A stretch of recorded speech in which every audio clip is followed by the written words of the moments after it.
Welcome to the Perfect Parlay Pursuit podcast. I'm your host, Lukey CK. I'm here with the Euro Under King. We are going to give you the recap for last week's card, Cody Garbrandt versus Rob Font, discuss how we both went 8 for 12, going 75% accurate this week. Dan will join us next week for his predictions. We're going to give you some early predictions for the upcoming card, UFC Vegas 28, Sakai versus Rozenstruik.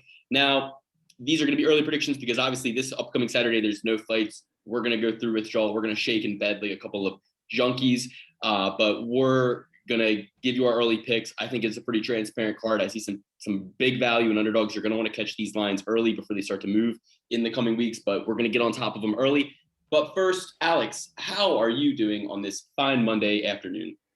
You know, I feel like this is a common theme. I'm losing by one fight on all my parlays. I'm making all you people money. When am I going to wet my beak? When am I going to wet my beak? I'm 66.666, repeating, of course, on the year. It's only been 2 cards. The next card's a layup. I don't know, man. I had a lot riding on Felicia Spencer. That was the only piece of my parlay that didn't win on my short parlay, the exclusive parlay I gave you guys on the Discord. Hopefully you left it off or cashed out beforehand. Yeah, I'm kind of down, but I'm happy that you guys are making a lot of money. I completely agree. We are circling the wagon. I've gone about 4 out of the last 5 weeks with one pick, keeping me out of a $20,000 plus payout. And these are on relatively low amounts of money bet. I mean, these are 8-fight parlays a lot of the time. So we're talking, tens of dollars bet for $20,000 plus payouts. We're circling the wagon on those big home run hits. I missed it this week by 2 picks, one of them being a pretty big underdog in Chris Barnett. So, heavyweights are going to heavyweight. He was slinging leather. I did not feel bad at all about that pick. Jan, 9 against Carla Esparza. She was also on that parlay. So I didn't have to feel too bad because she didn't do her job as a favorite going in there and stopping the takedown of Carla Esparza. She didn't stop the takedown of Carla Esparza at all. It really kind of shows a complete deficiency that may never be overcome in that women's division. Because if you can't, go in there with as much time as you've had in the UFC and as much time as you've had to correct that tremendous deficit, I don't think it'll ever happen. But we'll get more into the breakdown of that card. Let's kind of show the odds real quick. I'm going to share the stats from the weekend. Here are the picks we got right in green. Here are the picks we got wrong in red. For me, at least. As you can see, Jan and Spencer, those were 2 that kept me out of the money. And guys, we don't bet on women's MMA. I mean, I swore it off months ago. I don't know why I still keep doing it. I keep going back to it. They say insanity is, doing the same thing again and again and again, expecting different results. But it was a split decision in the fights that Spencer kept. In the parlays I had Spencer in, where she was the only one that lost, it was extra salty because it's a split decision.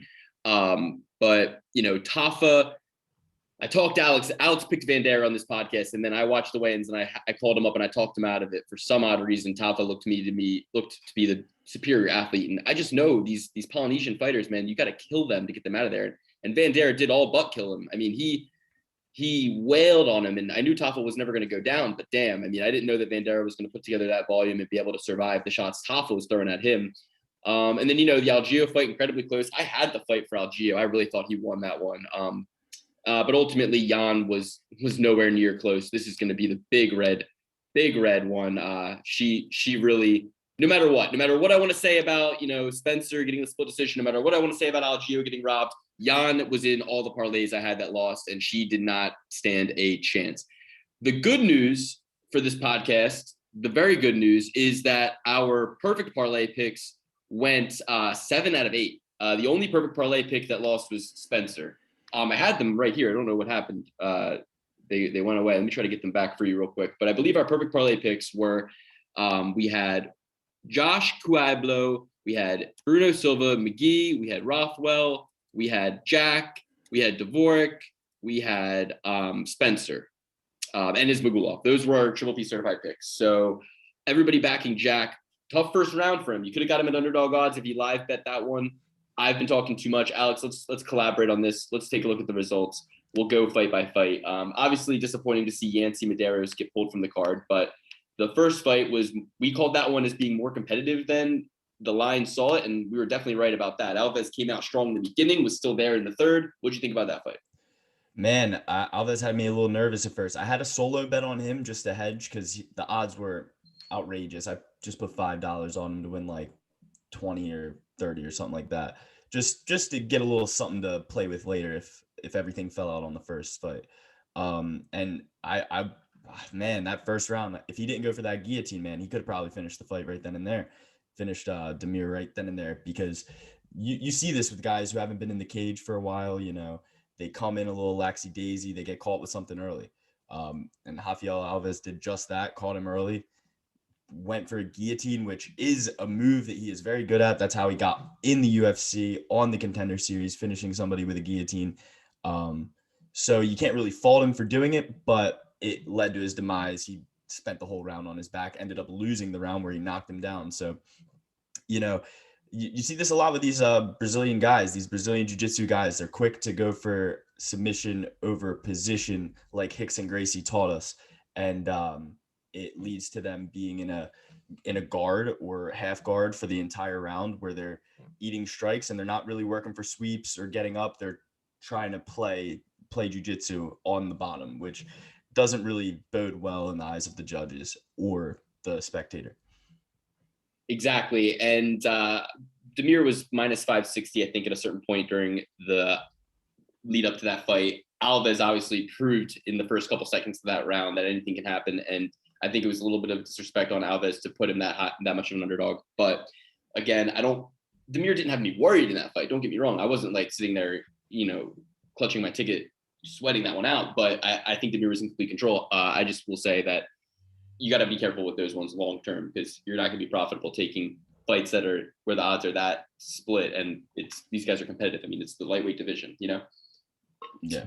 Up next, we had David Dvorak. He took on Juan Camilo Ronderos, and Juan Camilo found out about this fight 12 hours beforehand, got really pieced up on the feet. He had 5 fights in his professional career. This is his 5th fight, whereas this is Dvorak's 23rd fight. So it was a clear mismatch. Dvorak came in with just as big of odds, though, as Demir. So it's like, yeah, Dvorak deserved to be a minus 560 favorite. Demir, not necessarily so much in this position, coming in there off a year layoff.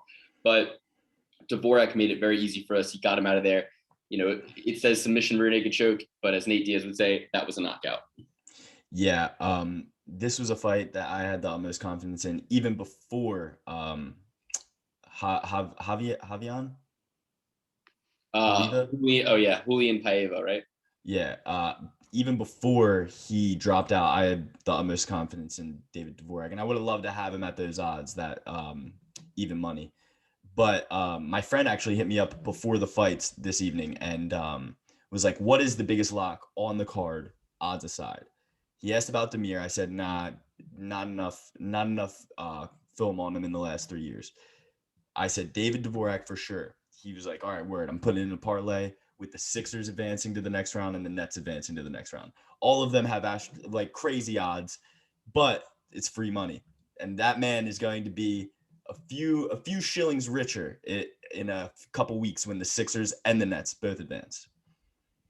Love that. And those guys, cross promotionally, cross league, cross sport, even, you're always gonna be able to find those sure things, parlay them together, double your money. I mean, it's gonna happen for you. So Joshua Quiblau versus Nurdan Bekti, 145-pound fight. Josh Quiblau, it was close again, bit heavy favorite going into this one. I think minus 250 at a certain point, and very close fight. We called that one out from the scales. Saw Shailin come in looking really, really good on the scales, really determined, really motivated. He was just, the hair of a lamb shy of getting that fight to the ground and holding him there for all 3 rounds. He had some good work that he did in the first and second and third rounds with the takedowns, with the control time, pushing him up against the fence. But Quiblau found his rhythm, came alive, and couldn't miss. Got the win. Respect to Quiblau. Unanimous decision, 3 rounds. What do you think about that one? Should we just move right on to the next fight, where another huge favorite, Bruno Silva, got it done quick. 1 minute is all it took for him to dispatch of Victor Rodriguez with an insane right hand. And I like that one. What do you think about that one? Yeah, I mean, I think Shailin might be a good parlay piece later.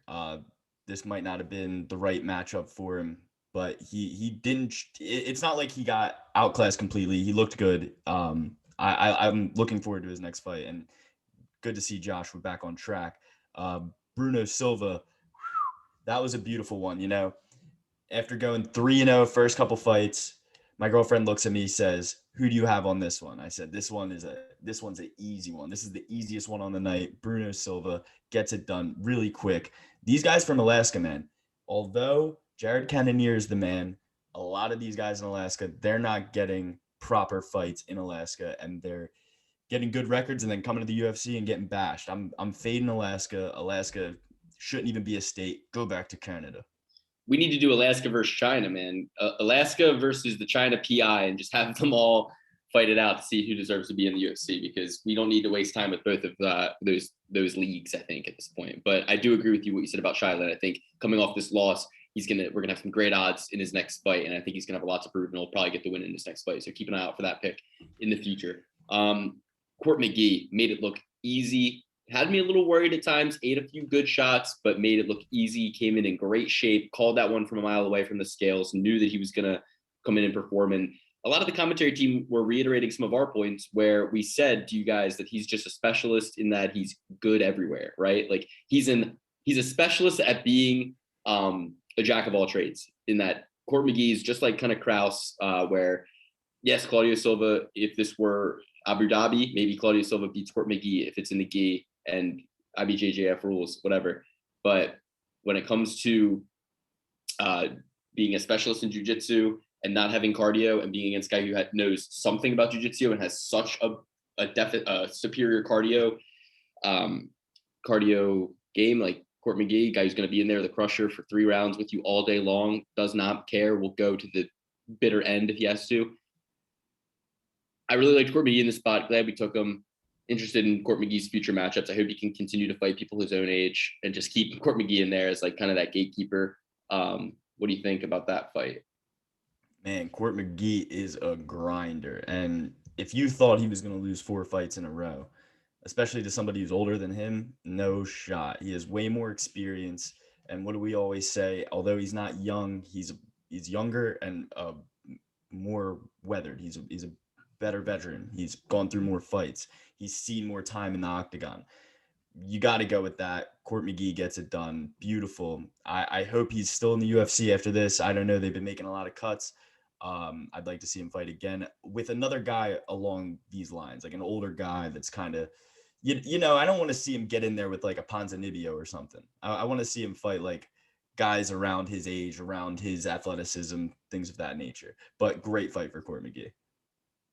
Yeah, I agree. That was great. And then after that, we had Ben Rothwell versus Chris Barnett. We called Ben Rothwell on this podcast. Triple P certified him. But then after learning a little bit more about Chris Barnett, I said, you know what? Ben is approaching 40. Chris Barnett's young. He's athletic. It's his first shot in the UFC. I could see him toppling the giant. I could see him going in there and catching Ben a little flat-footed, closing the distance, landing some shots. And he might be worth it. We knew we were going to get surprised, whether it was going to be Demir, Bruno Silva, or Josh Quiblau. We knew that there was going to be a big, surprising favorite that lost. And it's like, man, heavyweight fight, guy making his debut, young, athletic, unorthodox, but heavy, trained with Alistair Overeem. Alistair Overeem said it was tough getting him off of him even. So you think maybe he can survive on the ground with Rothwell a little bit.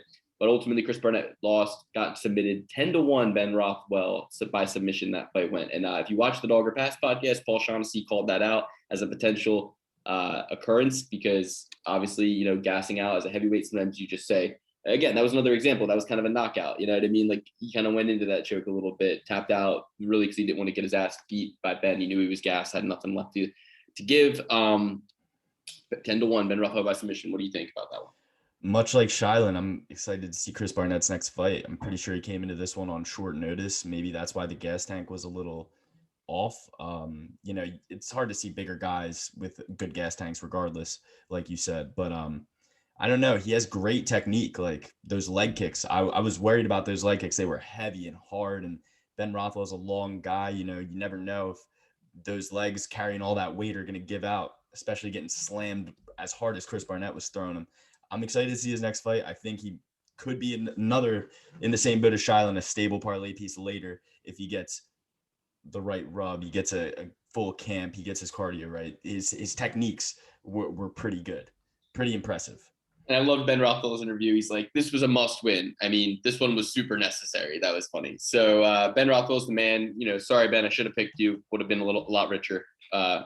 Anyway, we went on from there. Jack Hermanson gave up a tough first round against Edmund, but then he just completely switched it on, got him 2 rounds back to back. And for Edmund Shabazian, I mean, to go to your first 2 losses, for them to come against Derek Brunson and Jack Hermanson, no shame in it at all. But it's like, damn, the next fight you have, you better be able to prevent this from happening, because it's the same thing happened twice now. You know what I mean? You had the tools to win. You showed that. You went in there and showed, hey, I can win the first round. But then whether it's the cardio, whether it's the takedown defense, or whether it's the getting up off the ground, or a combination of the 3, there's something to be desired from Edmund Shabazian. And I love that he kept this line so close with Jack. Like we said, it felt too good to be true. A lot of podcasts were saying the same thing.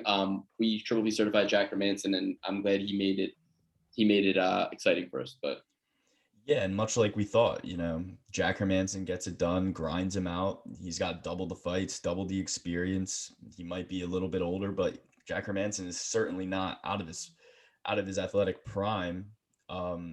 He's a contender in the division. Think about it. If he didn't lose to Jared Cannonier, he'd be right in the mix. So I liked this fight a lot. I liked it going into it. It was I also told that kid, I was like, listen, the odds might not show it, but I think Jack Hermanson's a lock as well. But he just took the sure thing. He said, that's free money, that David Dobrik money. So yeah, I mean, I loved that Jack Hermanson fight. Another grinding performance. You survive early and then just get after him. Yeah, he showed he is one of the best ground and pound artists in the division. Moving along, Ricardo Ramos versus Bill Algeo. Now, we on this podcast, all of us, Alex said, I feel like whatever I say about Algeo, the opposite is going to happen. I've been on the wrong side of him too many times here. So Alex went with Ramos officially, but thinking that because he went with Ramos, Algeo was going to get the win. And I went with Ramos because I thought Algeo was going to win. Exactly, that's what I said. So, yeah. And then Dan went with Algeo, repping Phil, trying to save some face in that city he lives in, Philadelphia, by supporting a guy from King of Prussia, Pennsylvania. I mean, couldn't be more different than Philly, King of Prussia. But hey, it's all one Mid-Atlantic region, right? I'm from Jersey, we rep Philly, so it doesn't. I guess he's at least from Pennsylvania, so it's like. But yeah, so Bill Algeo, I love that Paul Felder too was talking about King of Prussia, and they're like, is King of Prussia a tough area, Paul? And he's like, no, it's not a tough area. It's one of the nicer malls in the world, in the United States. That was funny. But anyway, very close fight. I'm not going to be too salty about it because it didn't. Like I said, Jan lost, and she was the one who really destroyed my parlays. But Bill Algeo, I thought, won that fight. I thought that Ramos's takedowns did nothing. He had no control time after the fact. He never really even established a good position with most of the takedowns he got. Yeah, he took the back, I think, once or twice. But Algeo was able to peel him off with ease, get back to the feet, and the difference in the striking and the volume was, I mean, it was night and day. Bill Algeo was landing the more creative strikes. He was just constantly attacking. When you got a guy running away from you, it's hard to land offense, and yet he's still landing spinning shit. He's landing like all kinds of cool offense. So I really thought Bill did enough to win that fight, and I would have given it to Tim Powers. He's been on the wrong side of two. He lost the fight that he had before for sure, but this one was closer than unanimous decision. Yeah, it was a close fight. This one had me on the edge of my seat. This was the 8th fight in a row I called correctly. The last fight I called correctly of the night. I was looking at that cash out. I was looking at it. I was so tempted. I was like, hey, Felicia Spencer is going to get it done. I'm so confident in Felicia Spencer. I've never been this confident in a women's fight ever. Because as you said, we've sworn off women's fighting, but just when I thought I was out, they pull me back in. And I thought Felicia Spencer was a lock. She was one of my locks of the night, one of my most consistent parlay pieces besides Jack Hermanson. And man, disappointing. I was about to cash out, but I was like, Felicia Spencer, she's got it. But I'm cashing out on my 12-fight parlay as soon as Felicia's done fighting because I was not very confident in the Vandera Tafa fight. But yeah, the Ricardo Ramos Bill Algeo fight. Sorry guys. I'm getting back to my broken heart over here. The Bill Algeo Ricardo Ramos fight, a tough fight to call. I mean, I thought Ricardo Ramos won for sure, but I could understand why people would say Bill Algeo had a lot closer of a fight than was led to believe on the scorecards.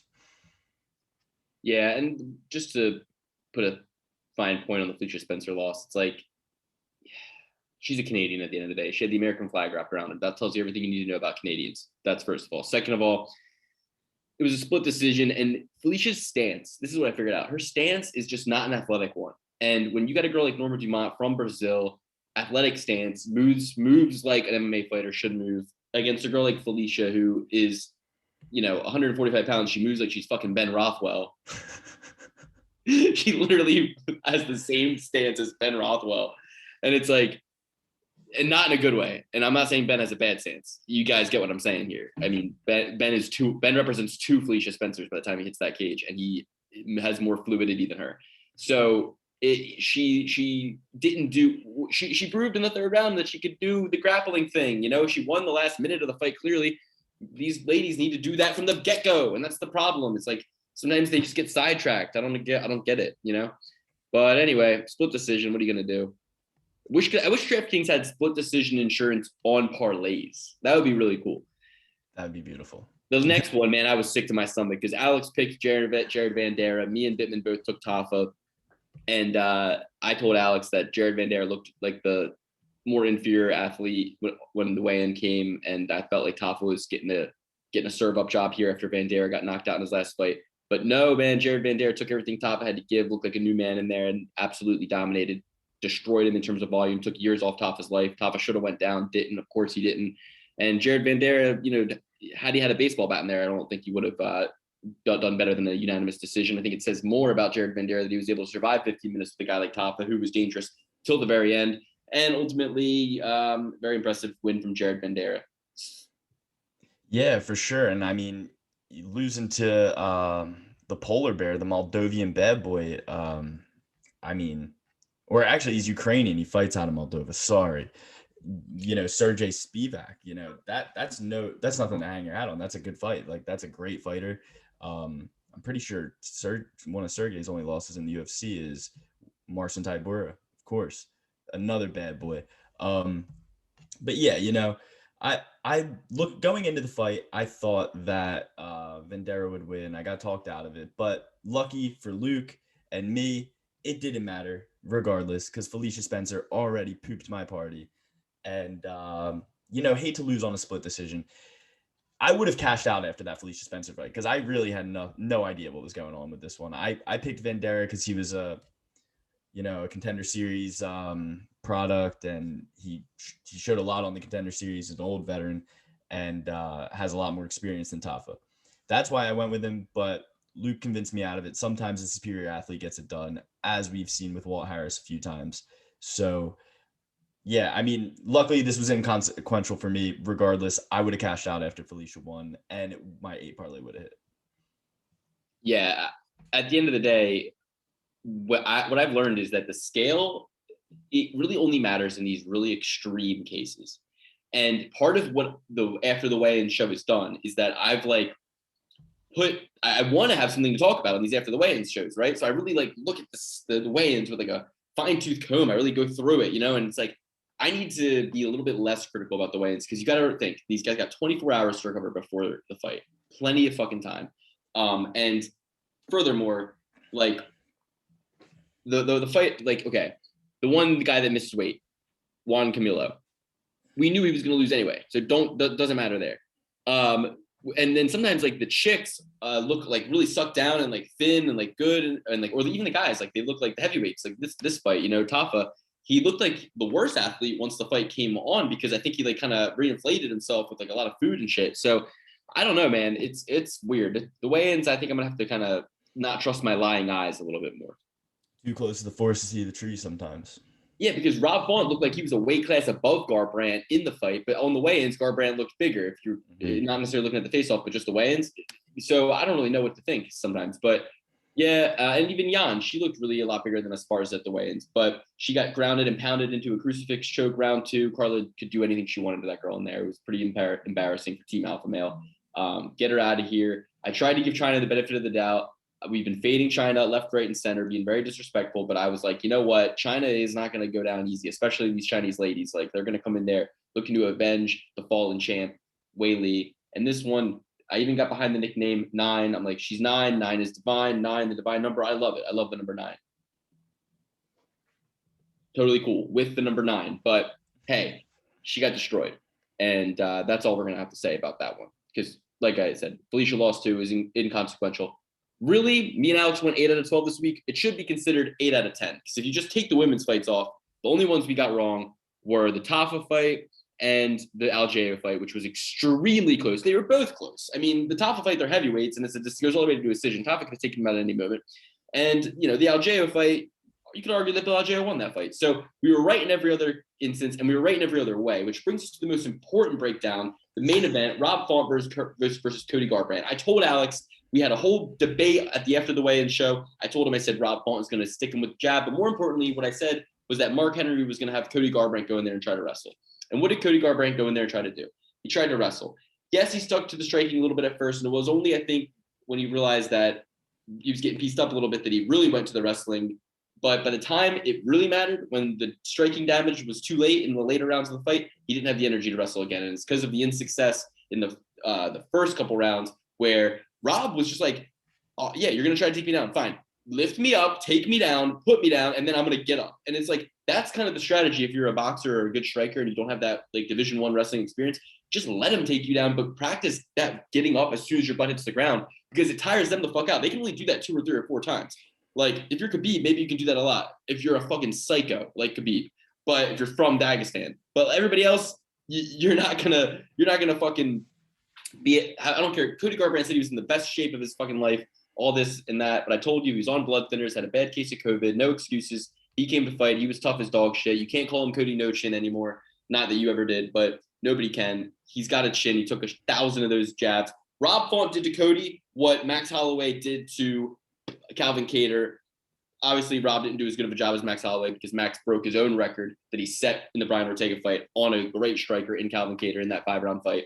But Rob pieced Cody up, proved that that you better be a damn good wrestler to be able to hold Rob Font down. Reminded me of the Lando Venata fight where Lando was like, you are not going to hold me down. And that's the thing, guys. This is not 2003 anymore. The days where you can come in there with a takedown and be able to stay in somebody's guard and win a decision like your George St. Pierre against Dan Hardy or some shit, get to half guard and fucking land little rabbit punches. Like, this isn't 2003, guys. It's not 2003. You got to have some dynamic striking, and you got to be able to manage your energy if you're going to go in there and get those takedowns. Or you better be fucking Gregor Gillespie. Alex. Oh, yeah. What are you going to think? Tell these people that I called that fight to a fucking T. You called it to a T, and Cody won that first round, and I was optimistic. Then he lost every round after that. I told my aunt to cash out because you never know, Cody could land one of those punches. She had a parlay with Rob Font on it. I told her to cash out, take your money, go home, go to bed. You're not even watching the fight. You don't even know what's going on. Just cash out. It seemed to be the wrong move, but you never know with Cody, dude. He can land one of those on anybody and put him away.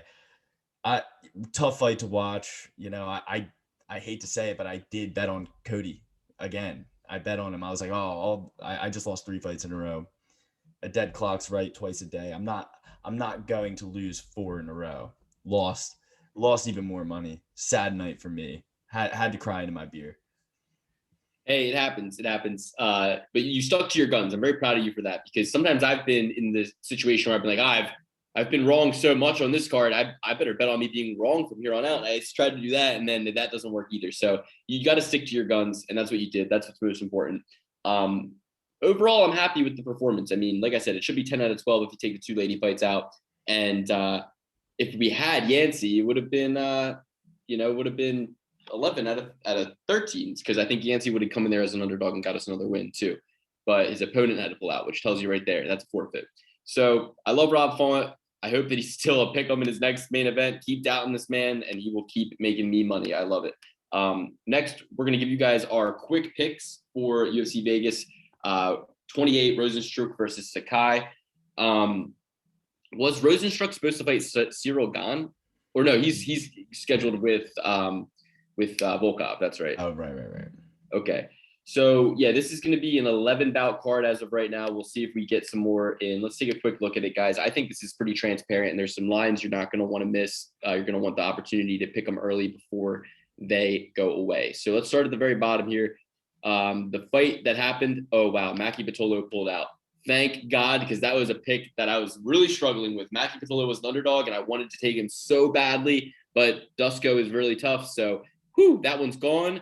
Oh, wow. And Amanda Ribas withdrew because of COVID-19. That one's gone too. Oh, wow. And, oh, my, so many of these fights are gone, Alex. Mark Juan Americani versus Nate Landwehr, gone. Roman Deledeze, gone. Alicia Chicarico, gone. Okay, so Deledze has a opponent change. Deledeze could be in there with somebody else. That's great. And Amir Khani could be in there with somebody else, which is also great because, okay, that could work. That could work. And the Salikov fight is off. Okay, reschedule. All right, well, let's start at the very bottom. Jordan Leavitt, huge recency bias for me. He's coming off that big slam KO of Matt Wyman. But more importantly, it gave us a chance to look at his athleticism, his length, I tried to do my breakdown for this one, guys, where I, as you guys can see, I have this system where I go over, these aren't necessarily my picks, but this is like strength of schedule, activity, height and reach, age, and style. And I make an objective view of all the fighters and I show where their advantages lie. And then this is the list of just sort of the objective list. It's not what my picks are actually going to be necessarily, but objectively, I was looking at this one. It's dead even. There's absolutely no advantage to be seen on paper for either of these guys, in my opinion. They're both early in their career. It's a complete toss-up, as you can see. So I'm going with Leavitt. It's a complete recency bias pick. I don't know much about Claudio. He's only fought in the UFC, I believe, three times. He's 2-1. Leavitt, I believe, is 2-1 himself if you count his Contender Series fight. He's got a Contender Series fight. He's 2-0 actually, undefeated. So give me Leavitt. It was super impressive what he did to Wyman. Very creative, very interesting. I'm gonna take Leavitt. What do you think, Alex? Yeah, I'm going with Leavitt as well. He's out of Syndicate. He's a finisher, dude. He's finished his last three. He heel hooked Johnny Walker in 17 seconds in 2019 before Johnny Walker hit the scene of this is a different Johnny Walker. This is not Johnny Walker. All right, this is the alcohol brand Johnny Walker, because this guy was 0-0 and only had that one fight. Never mind. Sorry. But yeah, he's a finisher. He's finished a lot of guys. Yeah, a lot of the guys he has fought haven't had a lot of experience. This guy doesn't have a lot of experience either, though. Matt Wyman definitely being his most notable win. Matt Wyman toward the end of his career, though, he's like 38, 39, 37. So yeah, I mean, I'm going to go with the Monkey King here. I loved what I saw with that slam, and he's a Contender Series product, and he's been finishing everybody lately. All right, double P certified. We'll see what Dan has to say next week when he joins us for his picks after we get a little bit closer to the fight, see how this card comes together a little bit more. But for now, MDLR, 26 years old, 5'7", 68-inch reach, taking on Ariane Lipski. Now, Lipski is the violence queen. We love her. She's so good. She's probably, honestly, in my opinion, after that knee bar, the fact that she trains with Rafael Cordero, King's MMA. Yes, she's coming off a loss to Shevchenko. She got mauled in there by somebody who, in her last fight, got mauled on the ground against Andrea Lee. So it's like, what the hell are we supposed to think about Lipski if she's getting destroyed by Shevchenko's getting destroyed by, another girl who's not really like known for jiu-jitsu is Andrea Lee, right? Like she's more of like a Muay Thai specialist. Like Andrea Lee is pretty good jiu-jitsu. Yeah, for sure. But I don't know. I mean, I think of her more as a striker, but either way, let's get back on track here.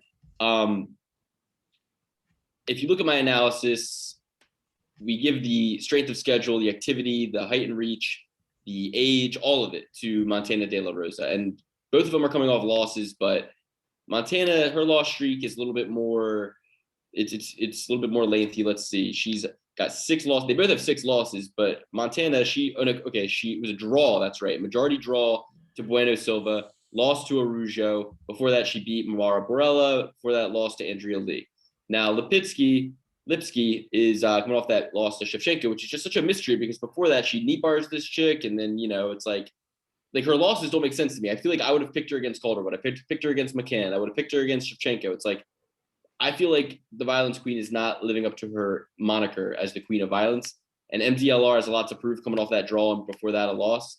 So I'm going to have to take Montana De La Rosa, I think, even though as an underdog, you're getting Lipski for plus 160 right now. So Pretty tough if you ask me, but I'll take Montana De La Rosa minus 200. But it's a women fight, so I won't really be including it in my parlays. Yeah, I'm gonna go with the Violence Queen on this one. Although De La Rosa, her losses are to some hammers. Andrea Lee, Arujao, Nico Montoya, Cynthia Calvillo, and Mackenzie Dern. All her last few losses. All hammers, but who has she really beaten? She hasn't really beaten anybody of good name. Every time she's been tested with somebody, she has failed that test. Ariana Lipinski hasn't really had that great of wins over people either. She lost to Meatball Molly and Joanne Calderwood and Antina Shevchenko, all women who borderline on the top 10, not all that good in terms of those other fighters that De La Rosa fought. I just have a feeling King's MMA is going to get it done here. Montana De La Rosa doesn't have the name power of one of these women that does beat an Ariane Lipinski, but Ariane Lipinski doesn't have the name power to beat Montana De La Rosa. It's a toss-up for me, but I'm going with the Violence Queen. It's a toss-up. It's tough, but the stats don't lie. Montana De La Rosa has got the advantage everywhere, in my opinion. I was just taking a look because I was seeing if there was any fighters I recognize out of Elevation that have fought people from King's MMA recently. And I couldn't see any that stood out. But if you guys know, let us know in the comments some Elevation versus King's MMA matchups that have gone down. Because, Elevation is a great gym too, Alex. And that's where Montana is. So she's also got, her husband, Mark of the Roses, who is a UFC fighter as well. It's really tough. They both have a similar record. They're both in that top 20 of the flyweights out of the ladies. They're both cutie pies. I have a crush on Lipsky for sure. But anyway, let's move along. I'm taking Montana De La Rosa for now. We'll see as the fight moves a little bit closer, but something tells me that she's going to get this one done. This next one's easy for me. I'm going with Mason Jones all day. If you take a look at my analysis, Jones doesn't necessarily have too many of these boxes checked besides activity and age. He fought this very year, I believe. And if you look, I think the straight of the schedule goes to Alan Patrick for sure. He's a vet, but the age gap is just too much for me. I mean, you got Mason Jones, 26 years old, coming off a loss. Mike Davis is really good though, guys. He's a sleepy dark horse of the division. 37 years old, Alan Patrick, right? So to me, that's what it comes down to. He just lost to Bobby Green, but hasn't fought in almost a year. Mason Jones, that loss to Mike Davis was fresh.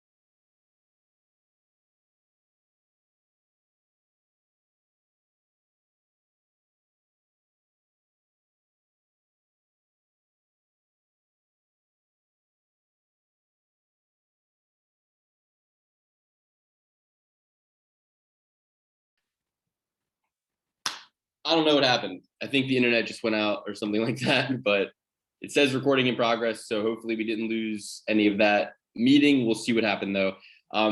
If we did, if this is the beginning of the video now, we're breaking down UFC Vegas 28 Rozenstruik versus Sakai. Alex and I have gotten through the beginning of this card.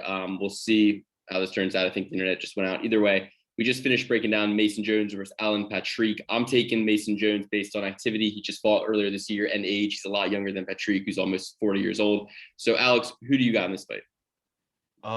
Tough to say. These guys from Wales, they're not the best at wrestling, but the age difference is just too much for me. As you said, 11 years difference. I got to go with the younger, hungrier guy, Mason Jones. And like you said, Mike Davis is a stud.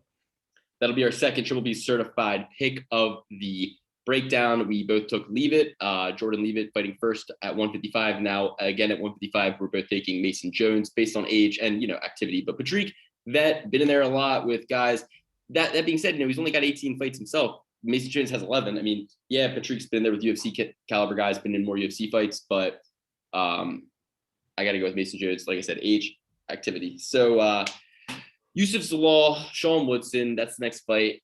Man, it's like Yusuf Zalal. I want to keep betting on him because he's like, in my opinion, a stud. He's coming off 2 losses. I think you're getting him at a great value here. He's coming in here as an underdog.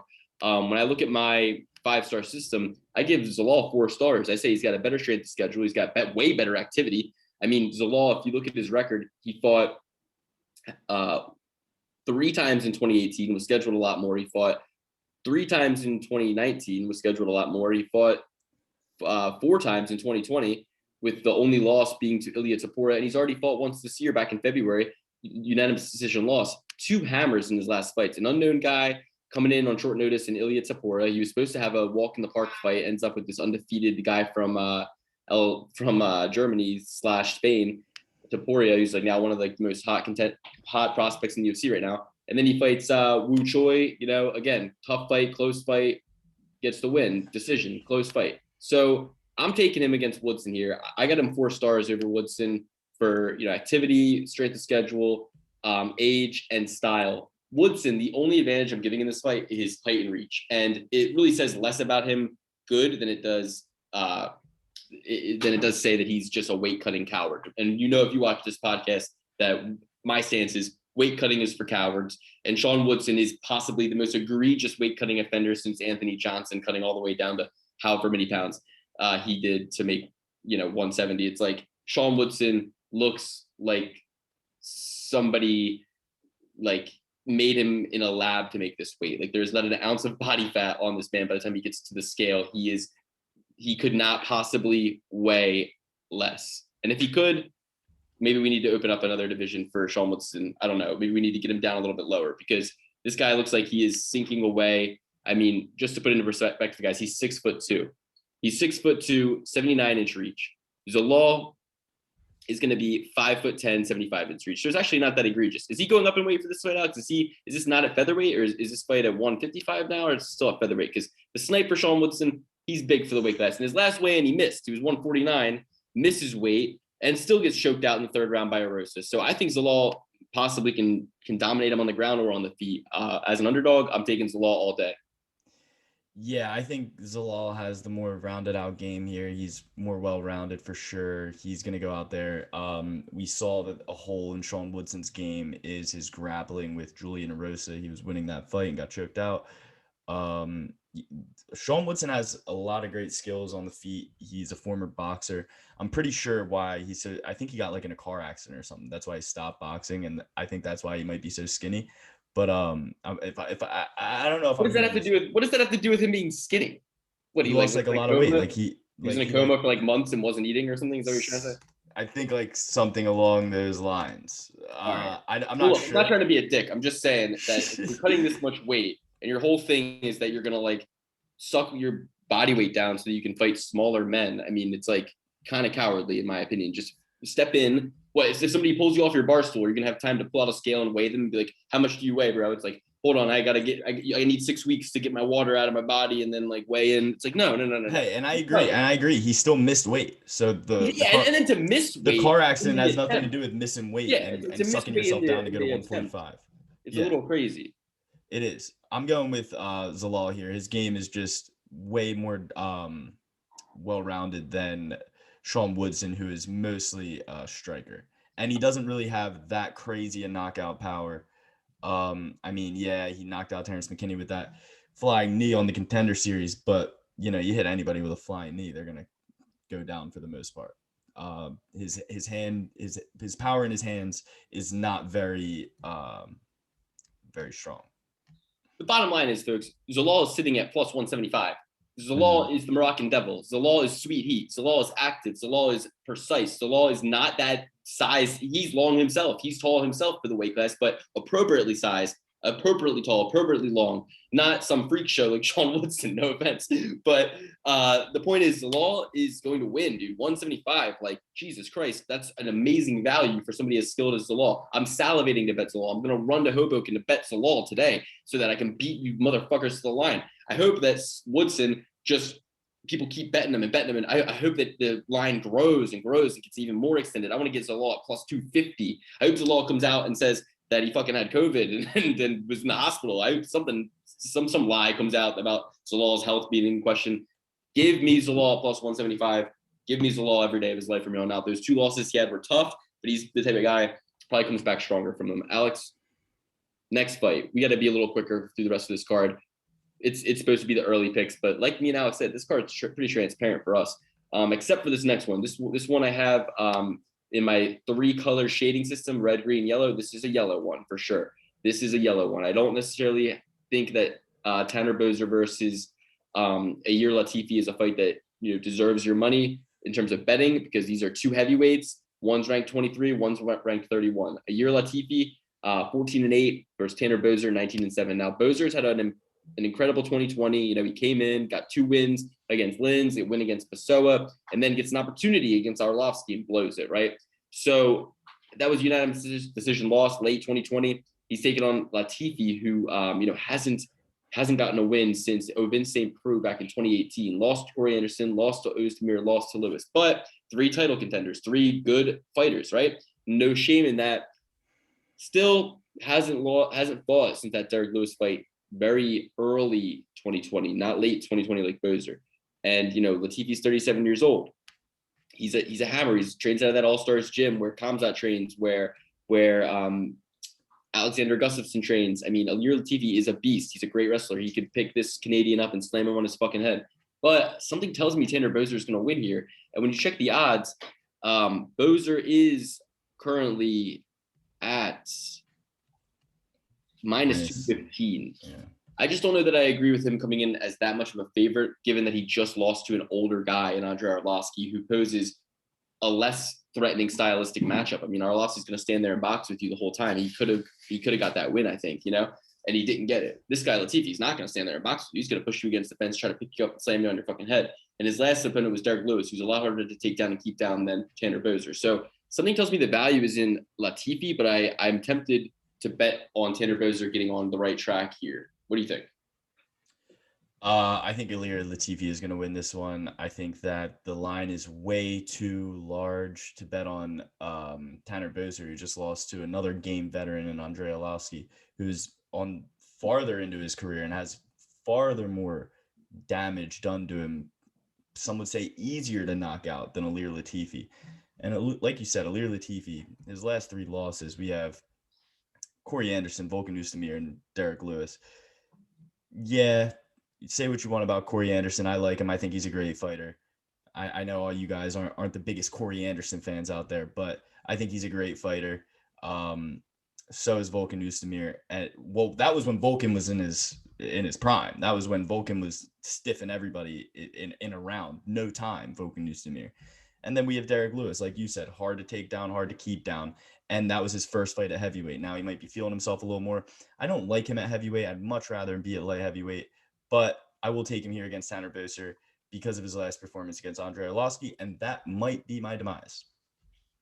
Yeah, recency bias. I mean, you never know what happened with that one, and you never know if maybe that fight got the steam coming out of his ears. He doesn't want to lose another unanimous decision, so he's going to go in there and try to get the finish in against an undersized heavyweight in Latifi, who's going to. I mean, if I look at my 5-star analysis, I got. Let's see.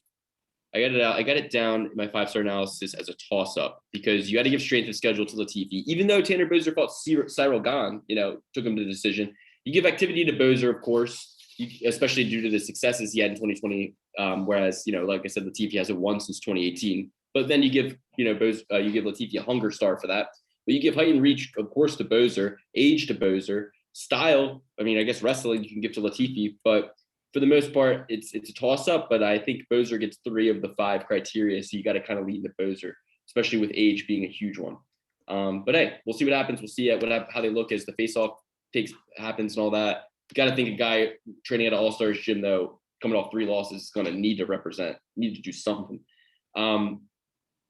Any final thoughts, Alex? No. All right. Well, we got a women's fight that is an absolute toss-up, but if you go to the 5-star system, I got it as, Moroz is definitely going to have a harder strength of schedule, but Fiorot is going to have better activity. Moroz is going to have the age advantage, but not by very much. And that's about it, guys. That's the story. It's a toss-up fight. Not a ton of information on either lady. 6-1 Fiorot versus 10-3 Moroz. If I'm going with activity, I'm taking Fiorot. This chick hasn't fought since early pandemic era. She beat Mara Buena Silva back in March 2020. Manon Fiorot just fought. like back in January, got a win, head kick punches, standing knockout round 2 against Victoria Leonardo. So gun to my head, give me Fiorot. She's the beast. She's 31, not too old, but she is the older fighter, and I'll take Fiorot though. Just gun to my head. It won't be a bet for me though. Yeah, 2 years isn't much. 31 is right around my line of when I stopped betting on these women. I'm probably not going to have them in many of my parlays, but I will have to agree and go with Faro. Next, we got a guy coming in on short notice out of X Gym, Gregory Rodriguez, 29 years old, nicknamed RoboCop. He's going to fight at middleweight against Dusko Todorovic, who is scheduled to take on Maki Pitolo. And that was a tough fight for me to pick. I wanted to take Pitolo as the underdog, but given that this guy is coming in on short notice, he was given a shot on Contender Series and lost back in September 2020 to Jordan Williams, got finished first round by punches. After that, put a 2-fight win streak together in the LFA, 2 finishes by punches of second round and first round. Both of them were in 2020, guys. So damn, one of them was actually just last weekend, May 21st, first round finish. May 21st, and this fight is taking place June 6th. So holy shit, you got to give the activity to my man Gregory Rodriguez. He was just in there, and he's 29 years old, coming off 2 wins, very confident. Dusko getting an opponent change, coming off a loss, first round knockout this very year. So you got one guy super active, 2 wins this very year, just knocked somebody out this past month or this month, and then you got a guy coming off a knockout loss, getting surprised, the most powerful element in the art of war.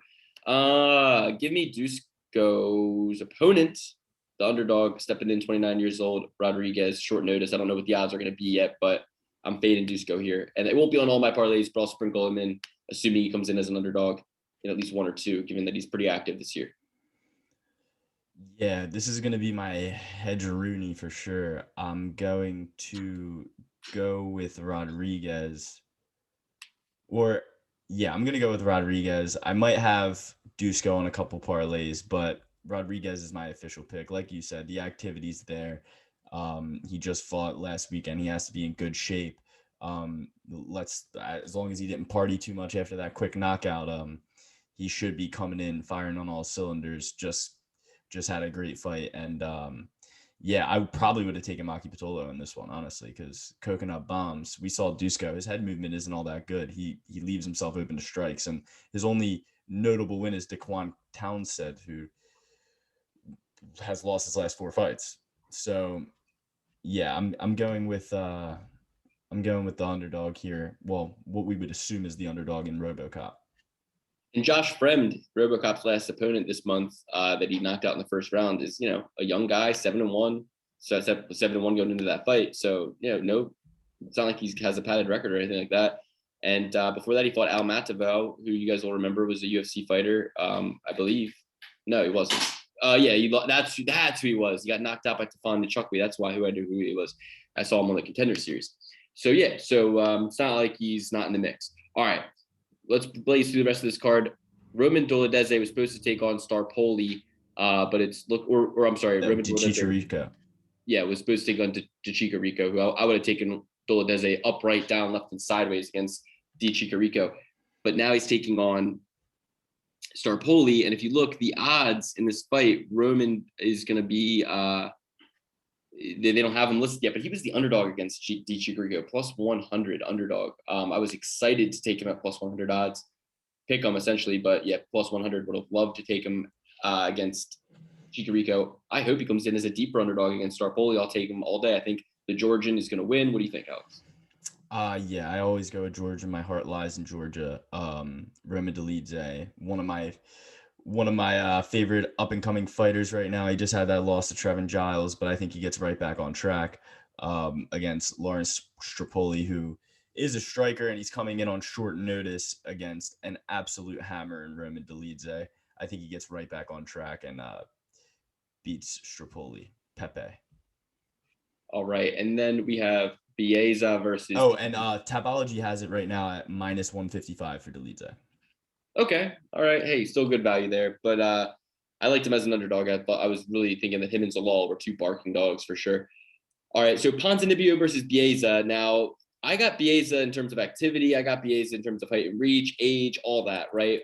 Especially because his most recent activity, even though Santiago's not been, not active, it's just that Bieza has had some success. The only thing you can really give Santiago, in my opinion, is strength of schedule. He's obviously got 3 times the amount of fights as Bieza, but he's also 34 years old. And yeah, he's professional, but he just got finished this very calendar year back in January, 5 months ago. By the time this fight takes place, it'll be about 6 months, right? Who else do we see go in there after getting knocked out 6 months ago? Jacare Souza gets finished easily, quickly against Muniz. It's because, guys, when you get older and you take a knockout, old men, and not that he's an old man, he's 34, but he's older for the sport. And it's like old men, they don't fucking slip going down the stairs and recover quick. You know what I mean? Imagine getting knocked out. Imagine guys, approaching 40 and they don't recover quick from a fucking sneeze. DC sneezed and threw his back out, guys. I mean, come on. You're talking about getting knocked out in the first round by Li Jiliang back in January 2021, and you're going to go in there against undefeated Miguel Bieza, who just went in there and choked out a game opponent in Takashi Sato late last year, right before you got knocked out. Bieza, to me, is one of the bigger locks on the card. 28 years old, 15-fight win streak, if you count his amateur record at least. 10 fights pro, 10-0. Bieza all day for the finish, probably. Yeah, I'm going to have to differ on this one for now. I'm up to changing my mind maybe at the weigh-ins or something of that nature. But I think Santiago Ponzinibbio, last time he got knocked out, man, it was only 5 years ago. He was only 5 years younger than he is now. And it was by Lorenz Larkin. And guess what? He went on a 1, 2, 3, 4, 5, 6, 7 win streak after that against all hammers. Yeah, that was his first fight back from his knee surgery, right? Against Jinglang Li or whatever.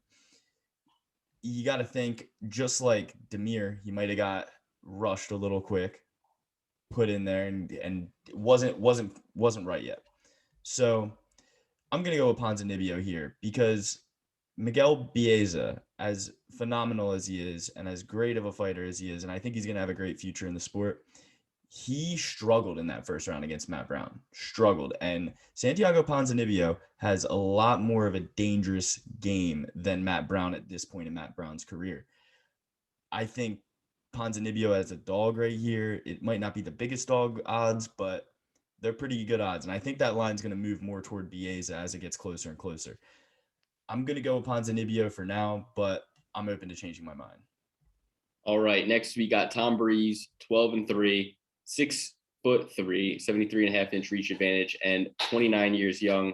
Coming off that loss earlier this year, it was an arm triangle choke to Amari Akhmedov. Before that, he destroyed KB Buhar in the first round.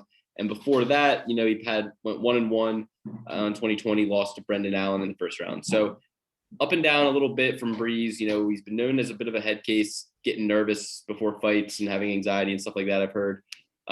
He's taken on a guy, though, who's 9-4, 31, 2 years older, identical in terms of height and reach, coming off 2 losses to Duran Win and Muniz. Now, Muniz impressed us last weekend or a couple weekends ago against Jacare, but Duran Win is somebody who never really impresses anybody on this podcast. So he just lost to Duran Win late last year. So you're talking Tom Breeze is more active. And yes, Tom Breeze got finished, but it's a more game opponent, in my opinion, in Akhmedov.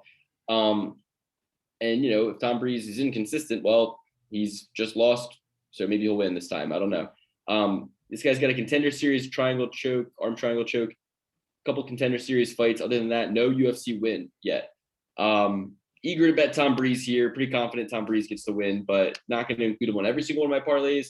But I got him for the activity, and I got him for the strength of schedule. He's more of a vet in terms of UFC experience. I got Tom Breeze for the age as well. So Tom Breeze is going to get this fight done. Activity, strength of schedule, age. What do you think, Alex?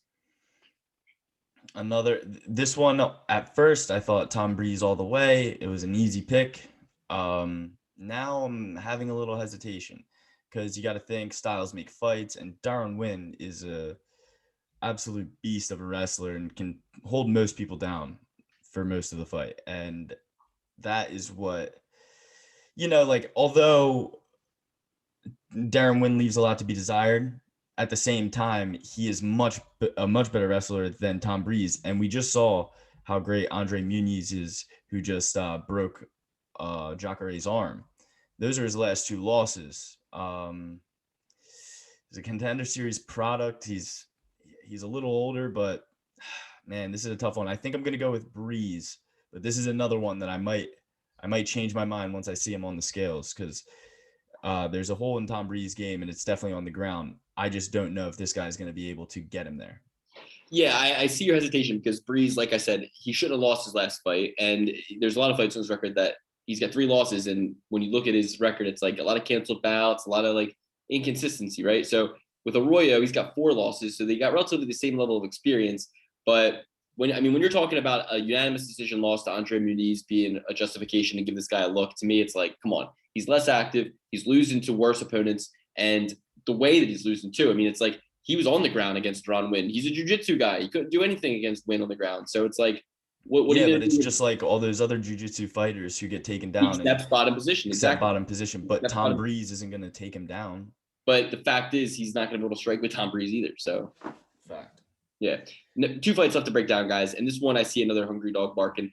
We talked about how much of a beast Marcin Tybura is. He's got that Polish power. He's number 8 now. He's surging towards the top of the heavyweight division. He clearly wants to ride the momentum set by guys like Jan Blachowicz, set by guys like Jiří Procházka. I don't know how to say his name. I hope I got that right. But either way, we got guys from Poland surging right now, just like we got Nigerians surging right now. Walt Harris is surging in the other direction. He's had some really tragic life events take place. We all know them. We don't need to get into them. He's 37 years old, coming off back-to-back losses, both of them finishes. Not good. One of them at the end of 2020. So he's got bad experience recently, bad momentum recently. But before that, he beat Sergey Spivak, who we're very high on.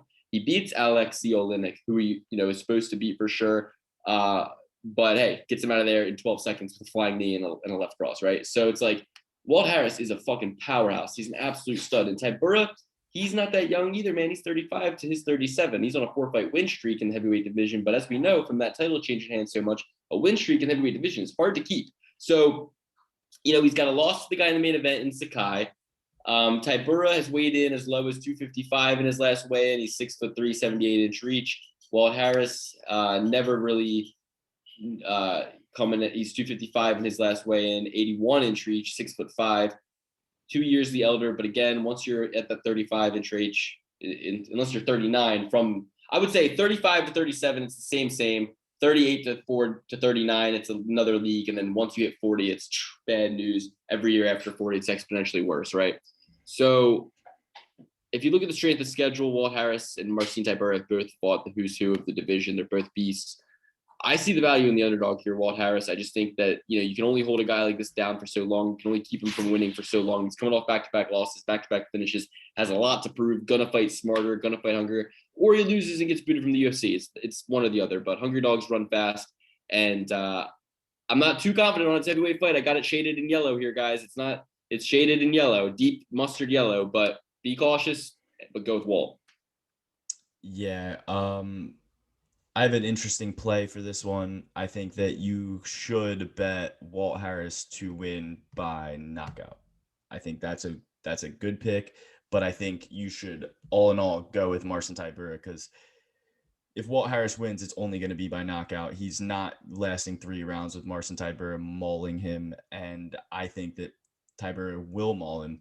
But you want a little hedge, you want to be a little safe. If he gets one of these flash knockouts like he did against Sergey Spivak or Alexei Oleinik, that keeps you safe, because there's no way Walt Harris stays on his feet for the entire fight. We've seen Marcin Tybura go out there and maul guys just as big like Greg Hardy and Ben Rothwell and Maxim Grisham and Sergey Spivak. I think the win over Sergey Spivak for Tybura is much more impressive than Walt Harris's, because he was in there for 15 minutes with an absolute beast in Spivak and out-wrestled him. And Spivak is nobody's fool when it comes to wrestling. He is great. I love Sergey Spivak. So I'm going with Marcin Tybura here. If you want to sprinkle in a little knockout by Walt Harris, it will keep you safe, and you'll probably get some decent odds on that. Okay, very interesting. Very interesting. Okay. All right, guys, we have just one fight left to break down for next week's. It's not this Saturday. It's going to be Saturday, June 5th, 2021. UFC Fight Night, Rozenstruik versus Sakai. international delight. We got the Japanese-Brazilian Sakai taking on the Surinamese Jairzinho Rozenstruik. Now, Rozenstruik got those 2 losses, those 2 bad stains, one of them by Francis Ngannou, and the other one was in his last fight against Cyril Gane. Now, the Cyril Gane fight, overall boring fight, overall kind of looked a lot like that Overeem fight that he barely squeaked a win out of in the last 4 seconds of the fight. I really want to see Rozenstruik get back on track, and I think this is the fight to do it. I think that Sakai overall is just a less sophisticated fighter and he's an inferior athlete in my opinion, right? Like you look at 6'3", 77-inch reach, Jairzinho 6'4", 78-inch reach. So that's a slight edge, but I just think if you look at them both side by side, you're going to see that Sakai's thicker in the wrong ways, and Rozenstruik just is the superior athlete. He's got a more sophisticated skill set. There's no real arena for this guy to get a victory. He got destroyed by Overeem.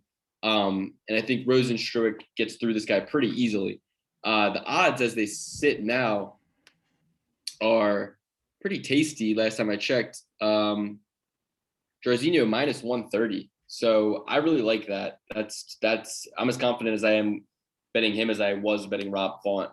And I know that he hasn't been that impressive in certain fights in the UFC, but you just got to kind of forget those. Cyril Gane's a hard puzzle to solve. The Ngannou one's a fluke. Let's throw the Ngannou one out completely and say, okay, he's only lost to Cyril Gane. Tough cookie to crack. Not a ton of tape on him. 8-0. Big guy. I can't really fault him for that. He's beating everybody these days, and we're gonna see him probably fight for a title after he gets through Volkov, if he gets through Volkov. So,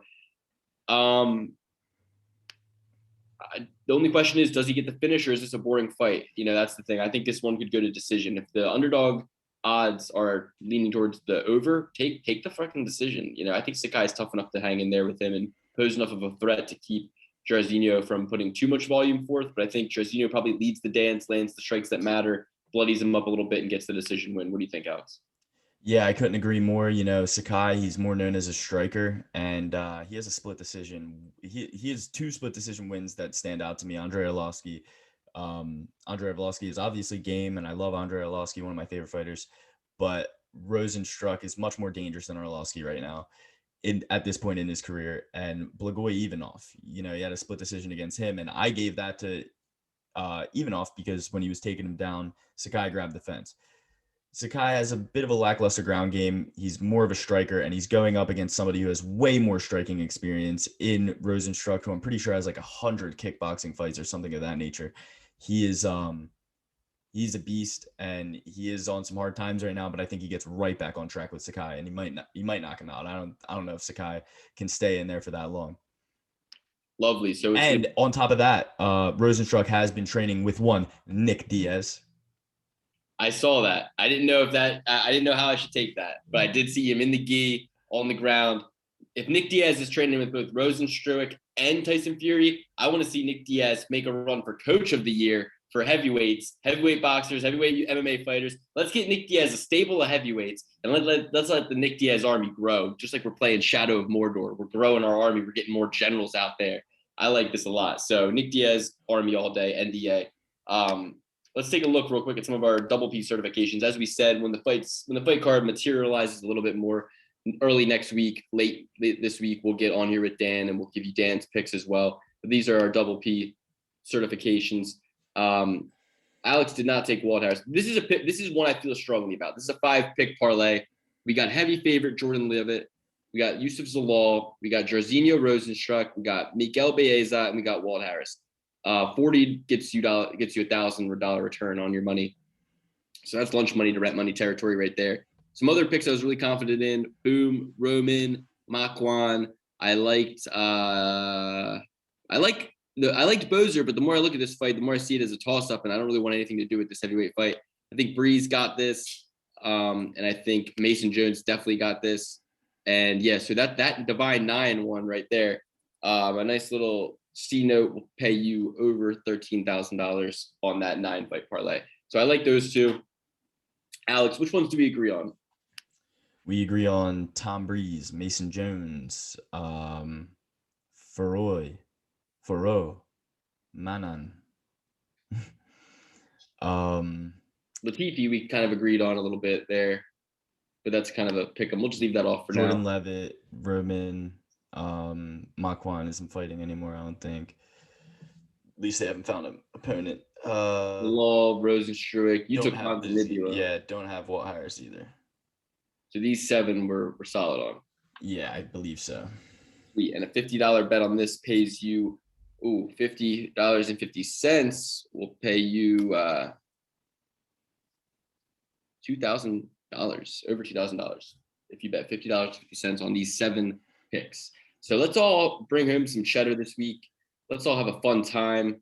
My official list looks a little bit like this. I'll post this on the Discord. I always post on the Discord all my picks and all my active bets, but just a quick look, these are my confidence levels, right? So I got Rozenstruik in there, Baeza, Mason Jones, Jordan Leavitt, Tom Breeze, and Roman Deledeze. Those are my most confident picks right there. So Law, I should have a star on him too, but he's got a tough cookie to crack in front of himself in Woodson. Make no mistakes about it, but he should have a star.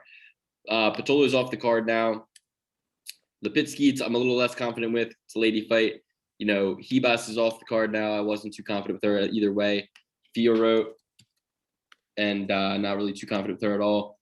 As you can see, Bozer, Harris. I had Bozer originally, but I put little squiggles next to him because, who knows? You guys get it. All right, let's get out of here. At PPP Certified on Instagram. That'll be me. Alex, go ahead. What do you need to say?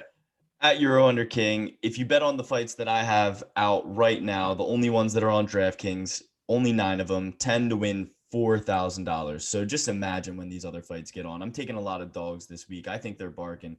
Follow me at Euro Under King on Instagram. Join the Discord. You will get all of my exclusive shorter parlays, the ones that have been hitting, the one that have been making you guys money all this time.